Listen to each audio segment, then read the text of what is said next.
Of all the game series out there, the Saints Row series has always been one of the most fun and enjoyable franchises out there. The series was really big during the last generation with multiple entries, but this generation has been a bit quiet with only a remaster of Saints Row 4 and the so-so side game Gat Out of Hell. But recently the series has been making a bit of a comeback with a couple of fun Switch ports. But coming out the blue is this remaster of the third game in the series, and with a fifth game heavily in development, this is the perfect time to get back into the Saints Row series. So let's see how they did with this remaster, shall we? The game follows the 3rd Street Saints as they've hit an all-time high, with the gang treated like royalty, with a huge amount of adverts for them and even their own brand of energy drink. Everything seems to be going well until about half an hour into the game and a bunch of other gangs are after the Saints' turf, and it's up to the user created Saints boss and the rest of the team to stop them. With that description, you probably think the game's tale is pretty basic, and yeah, it kinda is. But there's one thing the game has up its sleeve: its insane and over the top sense of humour. From plenty of swearing, sex jokes and references to popular culture, the game will have you laughing out loud a lot. You start off the game by creating your character, and this is really one of the series' standout features, as the game's character creator is incredibly detailed, from eye colours, hair, makeup to height, weight and even the size of your character's private parts. It's incredibly in depth and you can make some rather decent recreations of famous characters and superheroes. Gameplay now, and this is where the game really does shine. You go through the game's many different levels, driving from A to B, protecting different points and shooting plenty of goons in the face. Basic it is, but the game is incredibly fun to play, with several fun and memorable missions to go through, such as the game's first mission on the plane, to one where you invade a BDSM club, or the mission when you parachute to a high-rise party to the tune of Kanye West's Power. The game's charm shines through all this repetitiveness. As the game is set in the fairly decent sized open world city of Steelport, you are free to explore the city as you wish. The city is chock-block full of things to do. Some of them is your standard open world fare with clusters of enemies to defeat and collectibles to nab. But there's also a collection of activities, from driving a tank, doing plenty of damage, escorting a tiger across town in a car, defeating enemy gangs, playing Professor Genki's missions, and also the incredibly enjoyable insurance fraud missions.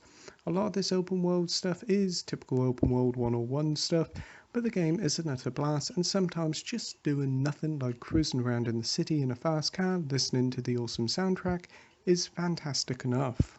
Another thing the game does well is in its progression system. When you first start off the game, your Saint is a bit weak, only being able to run so far, take limited amount of damage, and only able to access a small range of weapons, cards and clothes. But as you go through the game, completing mission, you'll soon chuck the kitchen sink at you with the amount of upgrades and new items at your disposal. Lengthwise, the main game will see you helping the Saints out trying to stop all the rival gangs in Steelport, and to reach the game's conclusion it will take you a good 15 plus hours. If you want to ace the game by trying to get the elusive 100%, then altogether you're talking about a good 25 to 30 plus hours, which isn't bad at all.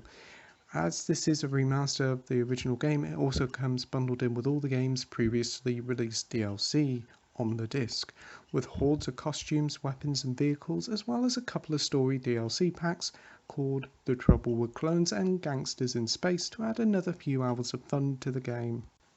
Now on to the presentation, and considering this is a remaster, it would be safe to say that the game would just get an upped resolution and a boost to frame rate to about 60 FPS, like most remasters these days. But Saints Row the 3rd Remastered is a pleasant surprise, as the developers have completely redone the graphics. From characters which are now incredibly detailed and look much more modern, to some absolutely outstanding lighting and texture improvements to weapons, cars and the environment. It's all a highly impressive emotion and feels much more better than Saints Row 4 did a few years ago, feeling like this game was built with the PS4 and Xbox One in mind. On to the resolution now, and we're talking a 1080p job on the base PS4 and Xbox One, whilst on the One X and the Pro we've got 1440p, which is very impressive indeed. Onto the frame rate now, and straight from the off the game is running at 30 FPS cap, unlike the original versions which ran at an unlocked frame rate. This one is much more stable, only ever dropping a couple of frames when the actions get hectic. But a nice addition is hidden in the options, as there's the ability to uncap the frame rate and allow the game to run as fast as it can. On the base PS4 and Xbox One, it's not really worth bothering with, as the frame rate is very inconsistent. On the Pro, we're seeing a decent showing, staying mostly into the mid to late 40s, whilst on the Xbox One X, it's pretty much a solid 60 FPS throughout, only dropping a few frames when the actions get busy. Overall, this is a stellar job they've done here. Audio now, and Saints Row the Third, like most of the other Saints Row games, has a brilliant licensed soundtrack, ranging from 80s classics like Talk Talk, Sublime, It's My Life, to Adamant's Stand and Deliver, to modern hits like Kanye West's Power.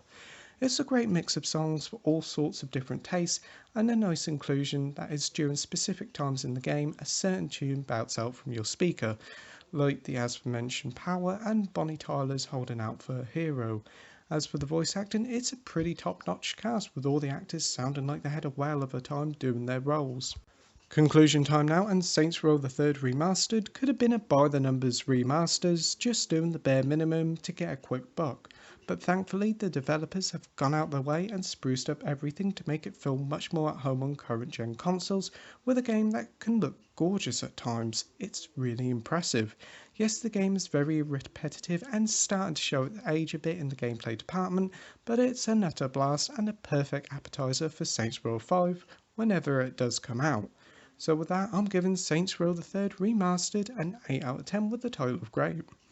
As always, thank you for watching my review, like, rate and subscribe, and until next time, happy gaming, bye!